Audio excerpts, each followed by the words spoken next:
سال محرم سے شروع ہوتا ہے اور ذی الحج پہ ختم ہوتا ہے۔ اس بات کا بھی ضرور خیال رکھا کریں کہ ہمارا جو اسلامی سال ہے اس کا آغاز جنوری سے نہیں ہوتا، اس کا آغاز محرم سے ہوتا ہے اور اس کا اختتام دسمبر پہ نہیں ہوتا بلکہ اس کا اختتام ذی الحج پہ ہوتا ہے۔ اسلامی سال کا آج پہلا دن ہے، یکم محرم الحرام، امیر المومنین خلیفۃ المسلمین جانشین مصطفیٰ جبل استقامت اور رسول اللہ کے دین کا بہت بڑا سپاہی حضرت عمر فاروق رضی اللہ تعالی عنہ، جناب عمر کا نام صرف کام نہیں، حضرت عمر کا نام انقلاب برپا کر دیتا ہے۔ حضرت عمر کا نام کفر کے ایوانوں میں جبر، ظلم، شرک کی وادیوں میں جب حضرت عمر کا نام بھی لیا جائے تو بے ایمان کانپنا شروع ہو جاتے ہیں۔ حضرت عمر فاروق رضی اللہ تعالی عنہ، حضرت عمر معمولی شخص نہیں، معمولی آدمی نہیں۔ کچھ لوگ صدیوں کے بعد پیدا ہوتے ہیں اور کچھ لوگ ایسے ہوتے ہیں جو ایک ہی بار پیدا ہوتے ہیں، ان جیسا دوسرا پیدا ہوتا ہی نہیں، دوسرا ان طرح کا پیدا ہوتا ہی۔ حضرت عمر رضی اللہ تعالی عنہ جیسی شخصیات پیدا ہی نہیں ہوتی دوبارہ۔ سارے صحابہ در رسالت مآب پہ خود آئے۔ یہ وہ عظیم شخص ہے جسے اللہ کے محبوب نے اللہ سے مانگ کے لیا ہے، کہا اے اللہ یہ مجھے دے دے، اللہ سے مانگ کے لیا ہے۔ اس لیے صوفیاء کہتے ہیں کچھ مرید ہوتے ہیں کچھ مراد ہوتے ہیں، کچھ مرید ہوتے ہیں کچھ مراد ہوتے ہیں۔ مرید وہ ہوتا ہے جو چل کے آتا ہے، آ کے مرید ہوتا ہے۔ مراد وہ ہوتا ہے جسے کہا جاتا ہے کہ یہ کبھی میرا بن جائے نا، یہ کبھی آ جائے نا، میرا بن جائے، اس کو مراد کہتے ہیں۔ حضرت عمر مصطفیٰ کریم کی مراد ہیں، حضور کی مراد ہیں۔ اللہم اعز الاسلام بے اسلام عمر ابن خطاب، اے اللہ اسلام کو عزت دے دے، میرے عمر کو کلمہ پڑھنے کی توفیق عطا فرما دے۔ اور کیسے دعا مانگی؟ او یار حضرت عمر کی تو اس فضیلت کا کوئی جواب نہیں دے سکتا، میرے رسول پاک علیہ السلام سب کے لیے ہی دعا مانگتے ہیں نا، حضور کی دعا عام ہے، لیکن مصطفیٰ کریم نے کعبے کا غلاف تھام لیا اور غلاف کعبہ کو حضور نے سینے سے لپٹایا اور سینے سے چمٹا کے کہا اے اللہ میں نے تو کبھی سوال ہی زیادہ نہیں کیے، میں کرنے آیا ہوں، مجھے عمر دے دے، عمر دے دے۔ حضور نے مانگ کے لیا۔ اور پھر جب جس کو حضور مانگے اللہ سے کہ حضرت عمر رضی اللہ تعالیٰ عنہ کا آج یوم شہادت ہے، میرا تو دل کرتا تھا کہ فجر سے باتیں شروع ہوں اور سارا دن ہی عمر کی باتیں ہوتی رہیں، سارا دن جناب عمر کی باتیں، سارا دن، اس لیے کہ ذکر جناب عمر کا ہوگا پر راضی اللہ کے رسول ہوں گے صلی اللہ، تو جاگ کے بیٹھیں، خوش ہو کے بیٹھیں۔ ہمارے ہاں منایا ہی نہیں جاتا، بابے اللہ کیتا ساؤن بھادروں اسو کتا تے منڈے جنوری فروری، تو اسلامی سال بھی گیا اور وہ تاریخیں بھی ساری گئیں۔ یکم محرم امت مسلمہ کے لیے بہت بڑا دن ہے، بہت بڑا دن، یہ شہادت ہے حضرت عمر فاروق کی رضی اللہ تعالی عنہ۔ یہاں چھوٹی چھوٹی باتوں پہ گورنمنٹ چھٹی کرتی پھرتی ہے، چھوٹی چھوٹی باتوں، الیکشن ہو گیا تو چھٹی، فلاں جگہ پہ تھوڑا سا کسی نے خبر دے دی کہ کوئی پریشانی ہے تو چھٹی، فلاں جگہ یہ ہو گیا تو چھٹی، یہاں تک کہ فلاں وزیر صاحب فلاں علاقے میں آئیں گے تو سارے علاقے کو چھٹی۔ اور اب تو اس سے بڑا حال ہونے لگا ہے، اگر جن لوگوں کی سندھ میں حکومت ہے ان کے لیڈر کا دن آیا تو اس دن چھٹی، اور جن کی پنجاب میں حکومت ہے ان کا دن آیا تو چھٹی۔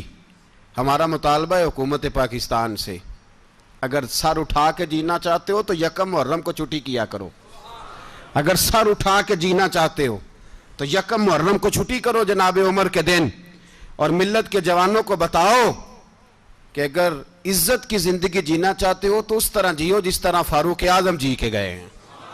عزت اور وقار کی زندگی، جمہوریت حضرت عمر سے سیکھنی پڑے گی، حکومت کرنے کے طریقے حضرت عمر سے، رعایا کو سیکھنا پڑے گا کہ امیر کس طرح بنایا جاتا ہے اور امیر کس طرح کے ہوتے ہیں۔ یہاں لوگ ہمیں یورپ کی مثالیں دیتے ہیں، لوگ یہاں ہمیں آ کر کے امریکہ کی مثالیں، انہیں کیا پتا حکومت کیا ہوتی ہے؟ وہ کہتے ہیں جی وہ سائیکل پہ جاتا ہے ان کا حکمران۔ میں نے کہا وہ سائیکل پہ جاتا ہے؟ میرے عمر فاروق مدینے سے مکے گئے تھے تو پیدل ہی حج کرنے چلے گئے، پیدل ہی۔ اور جناب عمر فاروق رضی اللہ تعالیٰ عنہ عید کی نماز پڑھانے گئے، عید کی نماز عمر خطبہ عید دینے گئے۔ اور اس زمانے میں کون سا غریب ہے جو ننگے پاؤں جاتا ہو؟ کون سا غریب ہے جو مسجد ننگے پاؤں جاتا ہو؟ لوگوں نے تو 3 قسم کی چپلیں رکھی ہوئی ہیں، ایک مسجد جانے کی علیحدہ ہے، گھر پہننے کی علیحدہ ہے، شادی بیاہ پہ جانے کی چپل علیحدہ ہے۔ حضرت عمر فاروق رضی اللہ تعالیٰ عنہ نکلے عید کا خطبہ دینے کے لیے تو بیوی سے کہنے لگے جوتا، اس نے کہا صاحب اتنی دفعہ ٹوٹا ہے اب گانٹھا نہیں جا سکتا، اتنی دفعہ ٹوٹا ہے کہ اب دوبارہ پیمند نہیں لگ سکتے۔ تو حضرت عمر کہنے لگے چل کوئی حرج نہیں، بغیر جوتے کے ننگے پیر ہی چلتے ہیں، کوئی حرج نہیں۔ تو کہنے لگے لوگ کیا کہیں گے؟ فرمایا چپ کر، لوگ جس دن عمر نے یہ دیکھ لیا نا لوگ اس کے بارے میں کیا کہتے ہیں، اس دن عمر نہیں رہے گا۔ تو کہا پھر آپ کا نظریہ کیا ہے؟ فرمایا میرا نظریہ یہ ہے کہ رب رسول میرے بارے میں کیا کہتے ہیں، لوگوں کا کیا ہے؟ لوگ کل کسی کے بارے میں کچھ کہتے ہیں اور پرسوں کچھ کہتے ہیں، میرا نظریہ یہ ہے کہ رب رسول میرے بارے میں ننگے پیر عمر جا رہے ہیں۔ کون جی؟ میں بڑا ماڑا۔ اچھا جناب کیا غربت ہے؟ 10 قسم کے جوڑے لٹکے ہوئے ہیں کمرے میں اور پہننے کی فرصت نہیں، سویرے کیا پہننا ہے شام کیا پہننا ہے، 15 سوٹ کٹھے استری ہو کے لانڈری والا بھیج رہا ہے، اور تو غریب ہے، تو بہت بڑا غریب ہے۔ اس لیے کہ غربت پیسوں کی وجہ سے نہیں ہوتی، غربت تو دل کی ہوتی ہے۔ تو واقعی بڑا غریب ہے اور تو غریب ہی رہے گا۔ امیر تو عمر فاروق تھے جو ننگے پاؤں چلے گئے عید کی نماز پڑھانے، تو رستے میں جو ملا کہنے لگا عمر جوتا تو پہن لو۔ فرمایا تمہیں عمر کا جوتا نہ پہننے کا نقص تو نظر آیا ہے، کوئی حرج نہیں، اگر عمر کو کبھی بتانا ہوا تو وہ والا نقص بتانا جو عمر کی سیرت میں پیدا ہو، کردار میں پیدا ہو، وہ والا نقص بتانا، یہ چھوڑو جوتے آتے جاتے رہتے۔ ننگے پاؤں گئے، پاؤں دھوئے، نماز پڑھائی، لوٹ آئے۔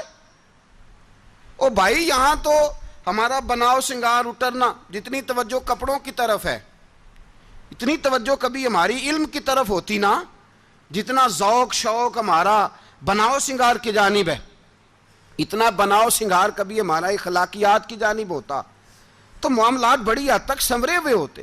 حضرت سیدنا فاروق اعظم رضی اللہ تعالی اپنی زندگی کو ترتیب دیا، ایک دن بھی خلافت نہیں مانگی اللہ سے۔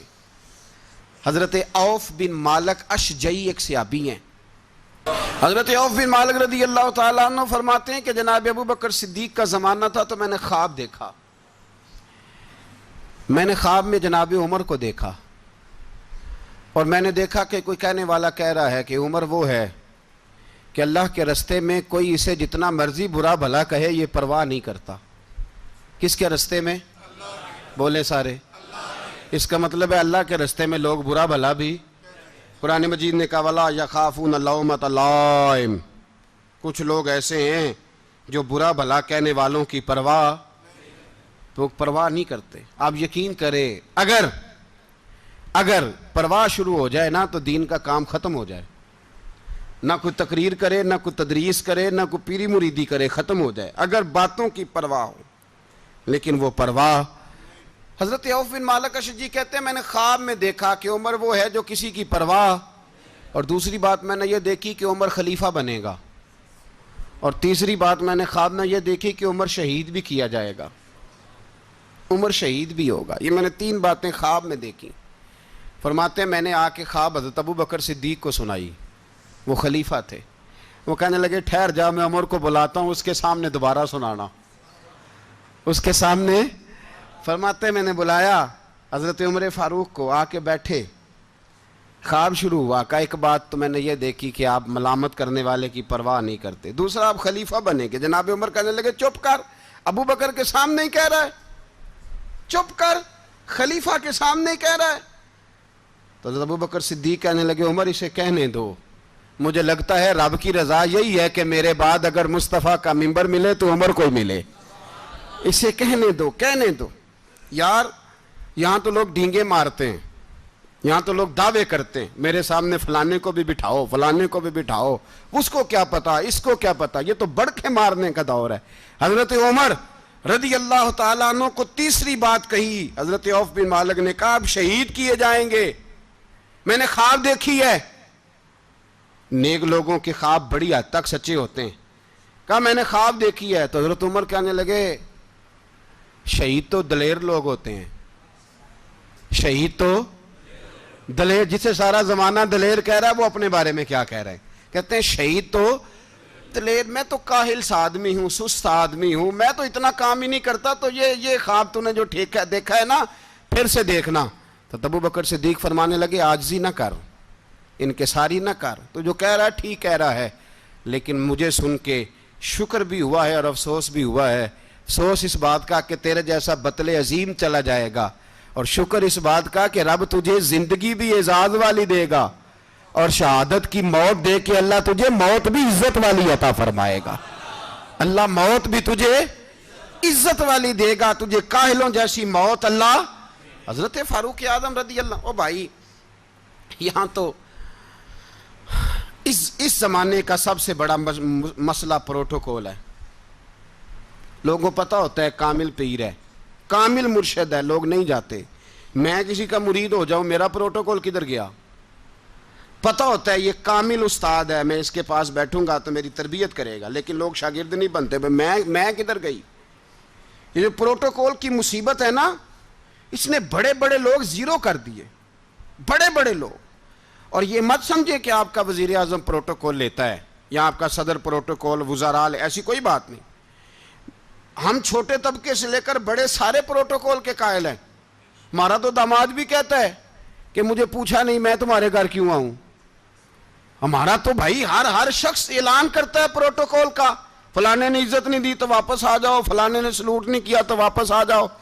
لوگ جہاں سلوٹ کرنا چاہیے وہاں بھی سلوٹ کرانے کے قائل ہیں، پر حضرت عمر رضی اللہ تعالی، حضرت عمر کی سادگی اور پھر جناب عمر کی عاجزی، جب انسان اپنے اوپر سوار کر لیتا ہے نا، سوار کر لیتا ہے، میں بدکار پرانا خادم، کسے در ملی نٹ ہوئی، تے واصف یار نے نظر جو کیتی تے واصف ہی ہو۔ میں اکثر سوچتا ہوں حضور نے جہاں بھی کہا نا، فرمایا میرے بعد نبی ہوتے تو خطاب کے بیٹے عمر ہوتے۔ حضور نے فرمایا عمر جس رستے سے جاتا ہے شیطان وہ رستہ بدل جاتا ہے۔ نبی پاک صلی اللہ علیہ وسلم نے فرمایا میرا عمر وہ ہے کہ اس کی زبان پر حق جاری ہے۔ حضور علیہ السلام نے فرمایا 950 سال حضرت جبریل میرے عمر کی شان بیان کریں تو ان کی عظمت ختم نہیں ہوتی۔ 950 سال جبریل عظمت بیان کرے تو ختم نہیں ہوتی۔ یہ بات ہے حضرت عمر کی، اور فرمایا عمر ابو بکر کی نیکیوں میں سے ایک نیکی ہے، یہ شان ہے اب عمر فاروق رضی اللہ تعالیٰ عنہ کی۔ حضور نے فرمایا میرے بعد نبی ہوتے تو عمر ہوتے، جس گلی سے عمر آئے شیطان رستہ بدل جائے۔ میرے عمر فاروق کی شان 950 سال بیان ہو تو ختم نہ ہو۔ عمر کی زبان پر اللہ حق بیان کرتا ہے، جو عمر کہتا ہے وہی رب کر دیتا ہے۔ حضور ساری زندگی فضیلتیں بیان کرتے رہے، عمر جواب میں کیا کہتے ہیں؟ کوئی بتائے نا کہ یہ والی حدیثیں کبھی عمر نے بھی روایت کی ہوں کہ حضور نے میرے بارے میں یہ کہا ہے۔ یہ روایتیں وہ روایت نہیں کرتے، ان سے جب لوگ کہتے عمر تیری بڑی بات ہے تو عمر رو پڑتے، کہتے میں تو اونٹ چرانے والے باپ کا بیٹا ہوں، میں تو اونٹ چرانے والے باپ کا بیٹا، اونٹ چرا۔ اس سے آگے عمر گئے ہی نہیں ساری زندگی، اس سے آگے لفظ ہی نہیں ادا کی۔ اور میں تو بھائی اونٹ چرانے والا، میرا باپ تو اونٹ چرایا کرتا تھا، 10 اونٹ تھے، میری ڈیوٹی ہوتی تھی، سنبھالے نہیں جاتے تھے، ابا ڈنڈوں سے مارتا تھا۔ ساری زندگی عمر حج کرنے گئے، ایک خشک تنا کھجور کا عمر فاروق رضی اللہ تعالیٰ عنہ نے اس کو اپنے کلاوے میں لیا، رونے لگے۔ لوگوں نے کہا عمر کیا ہوا؟ فرمانے لگے یہاں میں اونٹ چرایا کرتا تھا، یہاں میں اونٹ چراتا تھا، 10 اونٹ سنبھالے نہیں جاتے تھے، دیکھو رسول اللہ کی شان، آج ساری امت چلانے کا طریقہ عطا فرما دیا ہے۔ ساری نظریے سے پیار۔ یار پیسہ کس کو برا لگتا ہے؟ آپ جس آدمی کی 50 کروڑ کی پراپرٹی ہے اس کو پوچھیں سب سے غریب، آپ کو وہی نظر آئے گا۔ وہ کہے گا میں ٹائٹ ہوں، حالات بڑے۔ میں کئی باری پوچھے انہوں نے، میں کہتا ترجمہ بھی 10 چھڑوں کی، ہمیں تو سمجھ نہیں آتی، اور ٹائٹ حالات کون سے ہوتے ہیں جی؟ جس آدمی کا کروڑوں میں کاروبار ہے نا، اس کو آپ چھیڑے وہ رونے لگ جائے گا، رونے۔ تو کئی میں نے ایسے دیکھے ہیں کرائے کا مکان ہے، ان سے پوچھیں صاحب کیا حال ہے، تو کہتے ہیں جتنی اللہ نے شان والی زندگی ہمیں عطا کی ہے کسی کو نہیں دی ہوئی۔ اس کا مطلب ہے خوشی بھی یہی ہے اور غم بھی یہی، اندر سے خوشی ہے، اندر سے ہی۔ تو نے اگر راضی رہنا ہے تو ادھر سے رہنا ہے، ناراض رہنا ہے تو بس اپنے آپ کو خوش رکھے گا تو ہو جائے گا۔ سارے صحابہ مل کے آئے، کہنے لگے عمر فاروق سے کہنا ہے نبی پاک کے زمانے میں تو ظاہراً غربت تھی، ابو بکر کے دور میں بھی غربت تھی، اب تو بڑا مال ہے، عمر سے سفارش کرو کہ عمر نیا کرتا پہنا کرے۔ ملکوں کے سفیر آتے، عمر وہی پھٹی پرانی چادر اوڑھ کے اور وہی کئی جگہ پہ پیوند لگے سوٹ پہن کے سفیروں کے سامنے بیٹھ جاتا ہے۔ عمر کو مشورہ دو، طے ہو گئی بات۔ سب نے جب مشورہ دے لیا تو سارے کہنے لگے یہ بتاؤ شیر کی مونچھ کو ہاتھ کون لگائے گا؟ کہنا کس نے ہے؟ بندہ بھی تو ڈھونڈو نا۔ نے کہا جناب میرا یہ خیال ہے کہ مولا علی شیر خدا کہیں گے، کیونکہ جس شخص کی عمر کو سب سے زیادہ حیا کرتے دیکھا وہ شیر خدا مولا علی ہیں رضی اللہ تعالی علی کہیں گے۔ اس لیے کہ جناب علی تو کئی دفعہ جب گفتگو کرتے تھے تو حضرت عمر چپ کر جاتے تھے اور فرماتے تھے علی نہ ہوتا تو میں ہلاک ہو جاتا۔ تو کہا علی سے کہو۔ جناب علی شیر خدا کو بلایا، کس کام کے لیے جی؟ اللہ اکبر۔ یہ ذرا آپ نے اس دور پہ اس بات کو ذرا لاکا جناب ان سے کہیں کہ زیادہ نہیں، ایک کرتا نیا پہن لے، سفیر آتے ہیں وزیر آتے ہیں تو ایک کرتا نیا پہن لے۔ حضرت علی کو بلایا، آپ فرمانے لگے کوئی اور بات ہوتی تو میں کہہ دیتا، یہ والی میں نہیں کہہ سکتا، کوئی اور ہوتی تو میں عمر کو کئی دفعہ کہہ دیتا ہوں، جلال میں بھی تو سن، یہ والی میں نہیں کہہ سکتا، میں تمہیں ایک مشورہ دیتا ہوں۔ کہا وہ کیا؟ کہنے لگے سید عائشہ صدیقہ سے کہو، وہ مومنوں کی ماں ہیں، عمر ٹالے گا نہیں۔ اماں جی سے جا کے کہا اماں جی نیا کرتا عمر سے کہیں پہن لیں، وزیر آتے ہیں بڑے بڑے لوگ تو چلو کوئی حرج نہیں۔ اماں جی نے کہا اچھا کوئی بات نہیں میں بلا لیتی ہوں۔ جناب عائشہ نے پیغام بھیجا، جب خادم نے کہا نا مصطفیٰ کے گھر سے پیغام آیا ہے تو 20 لوگ بیٹھے تھے، عمر کانپتے ہوئے اٹھے، کانپتے دوڑے۔ حضرت عائشہ پردے میں تھی تو فرماتی ہیں عمر اتحیات کی حالت میں بیٹھ گئے۔ کہا اماں جی دیر تو نہیں ہو گئی مجھے آنے میں؟ کہا نہیں ٹائم پہ آ گئے ہو۔ کس لیے بلایا تھا؟ کہا عمر دیکھو غربت کے معاملات اور ہوتے ہیں، جب اللہ آسانی دے تو کوئی چیز استعمال کرنا حرام نہیں ہوتی، اگر حرام ہے تو بتاؤ۔ کہا نہیں اماں جی حلال ہی ہے۔ تو فرمایا پھر اتنے سفیر آتے ہیں مشیر آتے ہیں، اب تو مال غنیمت بڑا آتا ہے، ڈھیر لگ جاتے ہیں مسجد میں، تو چل ایک نیا کرتا تم بھی پہن لیا کرو، اور آپ نیا کرتا پہنو گے تو دھاک بیٹھے گی غیروں پر۔ تو صحابہ کا مشورہ ہے کہ آپ نیا لباس پہنے۔ اماں جی کہتی ہے میں نے حکم دیا تو عمر چپ کر گئے، گردن جھک گئی۔ تھوڑی دیر کے بعد سیدنا عمر فاروق نے سر اٹھایا تو داڑھی پہ آنسو گر رہے تھے، رو پڑے، کہنے لگے پاک محبوب کی پاک بیوی جیسے حکم کرتی ہو میں حاضر ہوں، پر مجھے وہ والا لباس پہنانا جو میرے مصطفیٰ نے پسند فرمایا ہے، اگر یہ رنگ رسول پاک کا ہے تو میں حاضر ہوں، اور اگر نبی پاک کا نہیں تو پھر جیسے آپ حکم کریں۔ جناب عائشہ کہتے ہیں عمر روئے تو میں زیادہ روئی، میرا پلو بھیگ گیا آنسوؤں سے۔ میں نے کہا عمر آپ جائیے۔ عمر یوں نکلے تو جو صحابہ کھڑے تھے وہ کونے میں تھے، سارے آ گئے۔ کہا اماں جی کیا بناؤ؟ فرمایا بھائی تم سب جو باتیں کہتے ہو وہ اپنی جگہ ٹھیک ہیں، پر عمر جو بات کرتا ہے وہ سب سے زیادہ ٹھیک ہے۔ عمر جس پہلو پر بات کرتا ہے وہ یار ایسی عاجزی، ایسا رنگ، ایسا انداز، ایسا طرز حیات، ایسی زندگی. اولاد کے معاملے میں لوگ بزدل ہو جاتے ہیں، بزدل. پر حضرت عمر کا بیٹا مصر گیا، وہاں سے کمائی کر کے لایا، تجارت کرنے گیا، لاکھوں کا مال. کون سا باپ ہے دنیا میں جس کا بیٹا باہر سے پیسے لے کے آئے تو ابا تفصیل پوچھے کہ بیٹا کہاں سے کمائے، کہاں سے لایا، کتنے ملے، کیوں آئے؟ کون سا باپ تفصیل پوچھتا ہے؟ ابا تو کہتا ہے لا صحیح، اور تعریفیں کرتا ہے میرا بیٹا بڑی کمائی کرتا ہے. کبھی پوچھا ہے اس سے کہ ڈیوٹی صحیح دیتا ہے کہ نہیں؟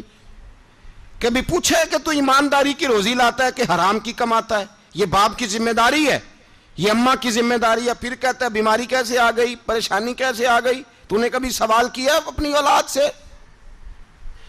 حضرت عمر فاروق رضی اللہ تعالیٰ عنہ کا بیٹا مصر سے پیسے کما کے لایا تو جناب عمر نے بلایا، فرمایا بیٹے اتنی تو تیرے پاس راس ہی نہیں تھی، تھوڑے سے تو پیسے لے کے گیا تھا، اتنی کمائی کیسے ہو گئی؟ اتنے تو پیسے نہیں تھے صاحب، کہاں سے کمائی لائے؟ اس نے کہا ابا جی وہ جو میرے چچا ہے نا مصر کے گورنر، آپ کے دوست، انہوں نے میری مدد کی ہے. فرمایا جتنے لوگ گئے تھے سب کی ہے مدد اس نے؟ کہا نہیں صرف میری کی. فرمایا تیری کیوں کی؟ تیری کیوں کی؟ کہا حضور آپ کے دوست ہیں. فرمایا چپ کر، حضور انہوں نے مجھے اتنے پیسے دیے، میں نے کاروبار میں ڈالے تو نفع آیا تو میں ان کی رقم دے کے. فرمایا خاموش ہو جا، باقی جتنے لوگ گئے تھے سب کی مدد کی اس نے؟ کہا نہیں حضور صرف میری کی. فرمایا اس نے تیری مدد نہیں کی، اس نے خلیفہ کے بیٹے کی مدد کی، اس لیے کہ وہ خلیفہ کو اپنے حق میں نرم کر سکے. فرمایا آدھا مال تیرا ہے، آدھا مال غنیمت کا ہے، مال خزانہ کا ہے، مسلمانوں کا ہے، اس لیے کہ تو جو وہاں سے مال کما کے لایا ہے وہ اپنے باپ کے خلیفہ ہونے کی وجہ سے کما کے لایا ہے، لہذا رکھ ادھر. یہاں کہتے ہیں کدھر سے آیا، کیسے آیا، کون سا حساب دیں، کیا کریں؟ او بھائی حضرت عمر رضی اللہ تعالیٰ عنہ کا اپنی اولاد کے بارے میں یہ رنگ ہے. ایک جنگ سے نا خوشبو آئی، خوشبو بڑی مہنگی ہوتی تھی، عرب میں خوشبو آج بھی بڑی مہنگی ہے، وہ زیادہ استعمال کرتے ہیں. میری باتوں کی سمجھ آ رہی ہے میرے بھائیوں؟ بڑی مہنگی خوشبو تھی. جب وہ خوشبو آئی تو حضرت عمر نے کہا، گھر میں پہلے پہنچی حضرت عمر کے، چونکہ زیادہ عورتیں استعمال کرتی تھی گھر کے اندر خوشبو، مرد بھی لگاتے تھے. حضرت عمر نے اپنی بیوی سے کہا، آپ کی زوجہ تو تھی وہ بڑی خوشبو کو پسند کرتی تھی. حضرت عمر نے اپنی زوجہ سے کہا کہ خوشبو لاؤ، میں نے ایک عورت کی ڈیوٹی لگائی ہے، وہ خوشبو تول کے نا تو حصہ برابر صحابہ میں بانٹ دے گی.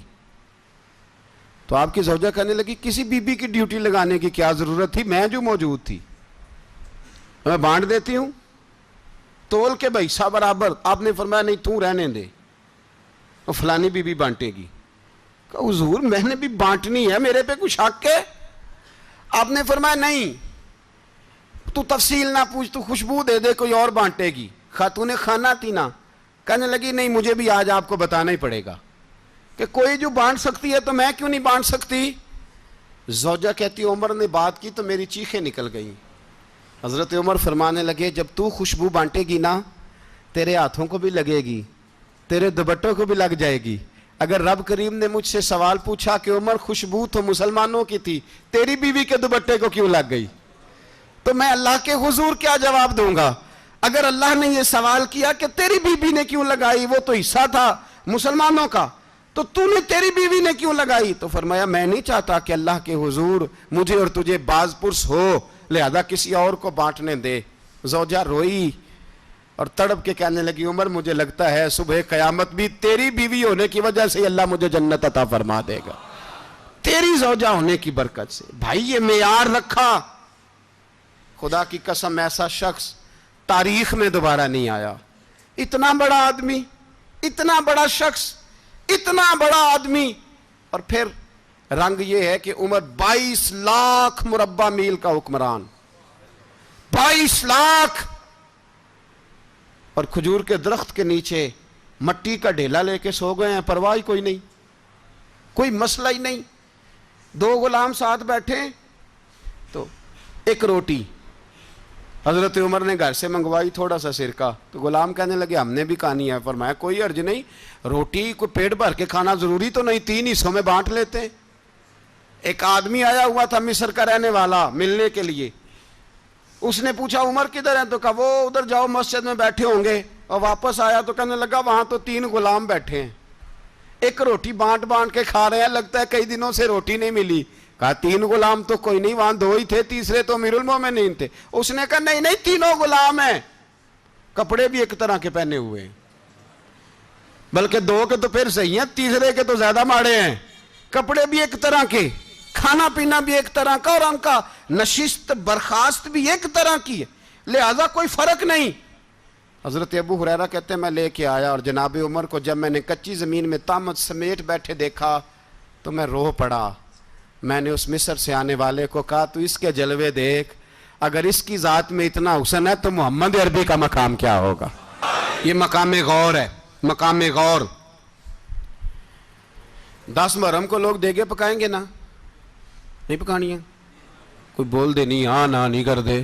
پروگرام بدلیا تو نہیں دی عید کی کہ وہی کام شروع ہویا ہے لات ٹائٹ ہونے والا. کیوں جی, پکنی ہے نا دیگیں 10 محرم کو انشاءاللہ تعالی. ہم بھی پکائیں گے انشاءاللہ, یہاں بھی پروگرام ہوگا. تو 10 محرم کو جو دیگ پکنی ہے تو ایسا نہیں ہو سکتا کہ 1 محرم کو حضرت عمر کے نام کی بھی کوئی پک جائے. اگر امام حسن حسین کے نام کی دیگیں پکیں تو جو امام حسن حسین کے سے پیار کرنے والے ہیں, جو امام حسن حسین سے, ہم لوگوں نے بھی عجیب رٹا اپنایا ہے نا. ہم لوگ بات کا ایک پہلو دیکھتے ہیں, دوسرا نہیں دیکھتے.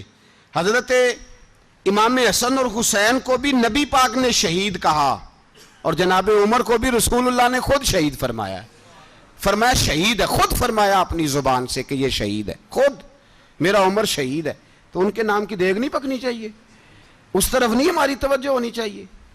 اور اہل بیت نبو, یہ بات میں پہلے بھی کرتا ہوں, آج پھر کرنا ضروری سمجھتا ہوں. اہل بیت کا پیار, سن لو کان کھول کے, اہل بیت کا پیار اگر ہمیں کسی نے سکھایا ہے تو سیدنا عمر فاروق نے سکھایا ہے.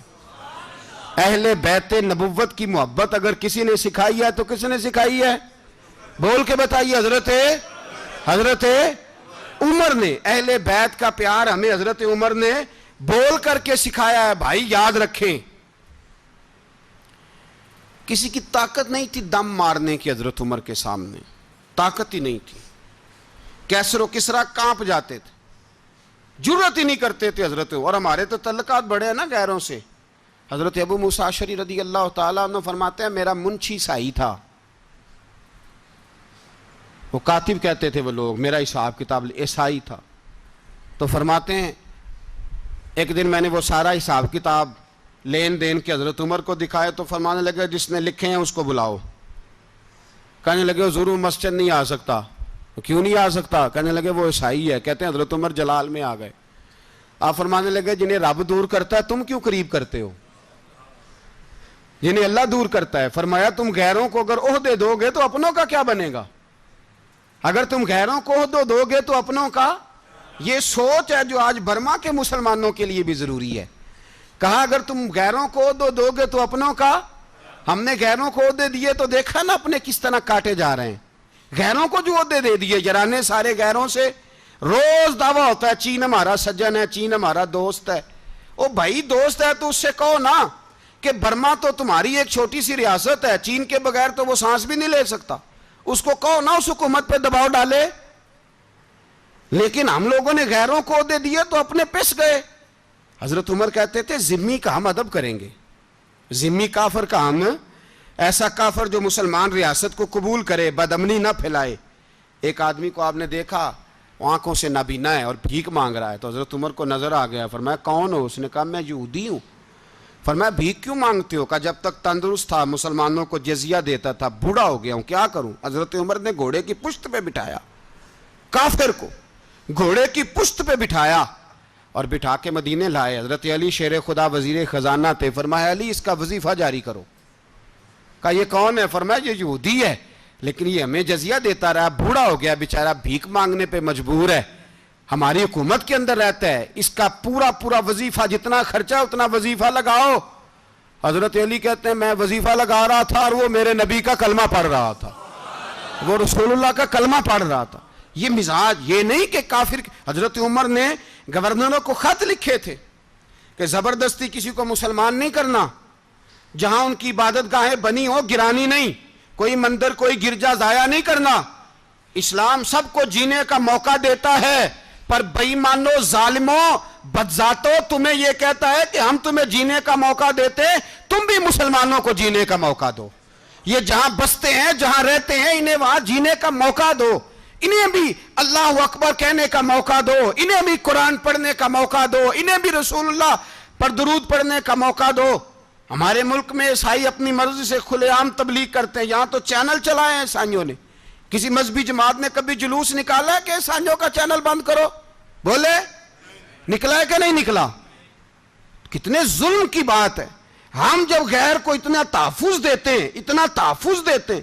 ہم نے دیکھا ہے, مجھے بیسیوں لوگوں نے عید پہ ٹیلی فون کیے کہ عیسائیوں کو قربانی کا گوشت دے لیں, مجبور ہیں جی, دروازے پہ آ گئے ہیں, ہمارے کام کاج کرتے ہیں. بیسیوں لوگ, عام آدمی کے دل میں ان کا اتنا جذبہ ہے. وہ مسائل کا بیان کرنا ایک علیحدہ بات, لیکن ہمارے دل کافر کے حق میں بھی نرم ہو جاتے ہیں. تم کس قدر زیادہ بے ایمان ہو اور کفر کس قدر زیادہ ذلیل ہو گیا ہے کہ مسلمان کے حق میں نرم ہوتا ہی نہیں. اور اس سے بڑے ذلیل وہ ہیں جو ان ذلیلوں کے سپورٹر ہیں. وہ کسی عرب ملک کے حکمران ہو یا کسی اور جگہ کے, وہ بڑے ذلیل ہیں جو ان ذلیلوں کے سپورٹر ہیں, جو برما کی بچیوں کے قتل پر اپنی حکومتیں چمکا رہے ہیں. انہیں شرم نہیں آتی. اس قدر مسلمان تڑپا ہے, لیکن ان بے غیرتوں کو ذرا ہوش نہیں آئی. اور یہ ان کے کماش, ان کے دلال جو ہر جگہ ان کی سپورٹ کر کے اپنی حکومتیں قائم کرتے ہیں, ان بے ایمانوں کو پتہ نہیں کہ کب ان پر اللہ کا عذاب اترے گا اور کس طرح ان کے پرخشے اڑیں گے. تمہیں اپنی ذلت اور رسوائی نظر نہیں آ رہی کہ زمین کس طرح تمہارے لیے تنگ ہو گئی ہے؟ اس سے زیادہ اور تمہاری رسوائی کیا ہوگی؟ ڈرو اللہ سے. اور یہ تو دنیا کا عذاب ہے. ان بطش ربک لشدید, میرا رب کہتا ہے قیامت تو قائم ہونے دے. جتنا سخت تیرے رب کی پکڑ ہے اتنی کسی دوسرے کی ہو سکتی, یاد رکھیں. اور تھوڑا احتیاط کریں ہم سب لوگ بھی, جو ہم لوگ آدھی زبان بول کے بھی ان کی سپورٹ کرتے ہیں. اب شرم آنی چاہیے ہمیں ان حکومتوں کی سپورٹ کرتے جو مسلمانوں کی لاشوں کے اوپر حکومتیں قائم کرتے ہیں. شرم آنی چاہیے. بہرحال بات دور نکل جائے گی اور میں اپنے مضمون پہ رہتا ہوں. اہل بیت کا پیار اگر سکھایا ہے تو جناب عمر نے سکھایا ہے رضی اللہ تعالی عنہ. امام حسن ملنے, آپ یقین کریں میں جب اس واقعہ کو پڑھتا ہوں تو میرا دل جھوم جاتا ہے. میں کہتا ہوں یار ڈاڈا ہونا اپنی جگہ پہ, عشق ہونا اپنی جگہ پہ, انسان کا باوقار ہونا اپنی جگہ. جہاں کھڑے ہونا تھا وہاں یہ کھڑے ہوتے تھے, اور جہاں جھکنا تھا وہاں یہ. ان لوگوں میں اقبال نے کہا تھا تیری نگاہ ناز سے دونوں مراد پا گئے, عقل غیاب و جستجو عشق حضور و اضطراب. جہاں اگر آیا ہے سامنے کیسر و کسرا تو عمر جیسا دلیر کوئی نہیں. اگر سامنے آیا ایران کا بادشاہ تو عمر جیسا تگڑا کوئی نہیں. اگر آیا ہے سامنے غسان کا بادشاہ تو عمر جیسا عادل کوئی نہیں. لیکن اگر علی کا بیٹا آیا ہے, اگر فاطمہ کے لال پارے آئے ہیں, تو پھر فاروق اعظم سے جیسا محب کوئی نہیں, پھر ان سے جیسا پیار کرنے والا کوئی نہیں. اندر بیٹھے ہیں جناب عمر, اندر تنہائی میں کچھ وزیروں سے گفتگو ہو رہی ہے, میٹنگیں جاری ہیں. آپ کے بیٹے ملنے آئے جناب عبداللہ ابن عمر. ابا جی ملنا ہے, بات ٹھہرو بات کر رہا ہوں, کوئی نہ اندر آئے. صاحب زیادہ باہر کھڑا ہے. تھوڑی دیر گزری تو امام حسن بھی آ گئے. کون آئے؟ آپ کو جو ملے گا امام صاحب کا نام لینے سے, وہ سردار ہیں جنتیوں. کون آئے؟ سارے بولیے امام حسن. تیری نسل پاک میں ہے بچہ بچہ نور کا, تو ہے نے نور تیرا سب گھرانہ. امام حسن آئے تو حضرت عبداللہ ابن عمر کو دروازے پہ کھڑے دیکھا. کہا امیر المومنین کہاں ہیں؟ کہنے لگے حضرت عمر کے بیٹے. کہنے لگے وہ اندر بیٹھے, کچھ میٹنگ ہو رہی ہے, اور انہوں نے کہا کوئی اندر نہ آئے, لیکن آپ جانا چاہیں تو چلے جائیں. آپ جانا چاہیں تو, تیری نسل پاک میں ہے بچہ بچہ نور, آپ جانا چاہیں تو چلے جائیں.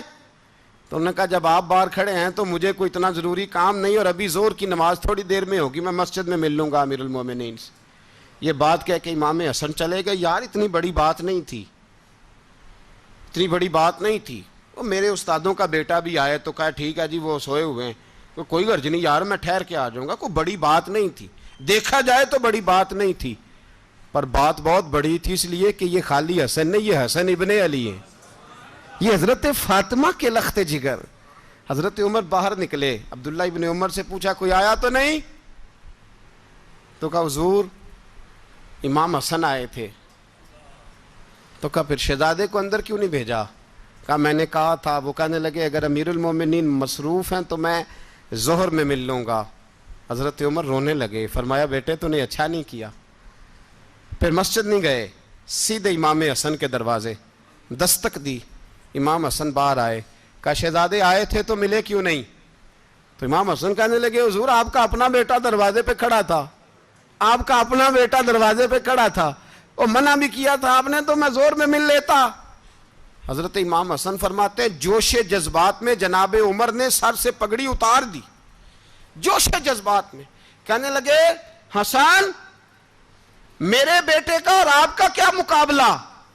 کیا اس کی ماں کا نام فاطمہ الزہرا ہے؟ کیا اس کی نانی کا نام خدیجۃ الکبریٰ ہے؟ کیا اس کے نانے کا نام محمد مصطفیٰ ہے؟ آپ کا اور اس کا کیا مقابلہ؟ پھر رو پڑے اور کہنے لگے بیٹے میں مکے کے صحراؤں میں اونٹ چرایا کرتا تھا, یہ جو میرے سر پر عزت کے بال ہیں یہ تیرے نانے کے اگائے ہوئے. میں مکے کے خبردار شہزادے خبردار. او بھائی اہل بیت نبوت کے ادب کا رنگ اگر سکھایا ہے تو سیدنا عمر نے سکھایا ہے. حضرت عمر فاروق اتھارٹی ہیں, اسلام کی اتھارٹی. یکم محرم حضرت عمر کی شہادت ہے. یہودی بول اٹھا, کافر بول اٹھا, اگر 6 مہینے عمر دنیا میں اور رہتے تو دنیا میں کوئی کافر موجود نہ ہوتا. 6 مہینے. اور جب اس بطل جلیل کا جنازہ اٹھا, اللہ بخاری پڑھیے نا, اللہم ارزقنا شہادت فی سبیلک, اللہ بسترے کی موت نہ دینا, شہادت کی دینا.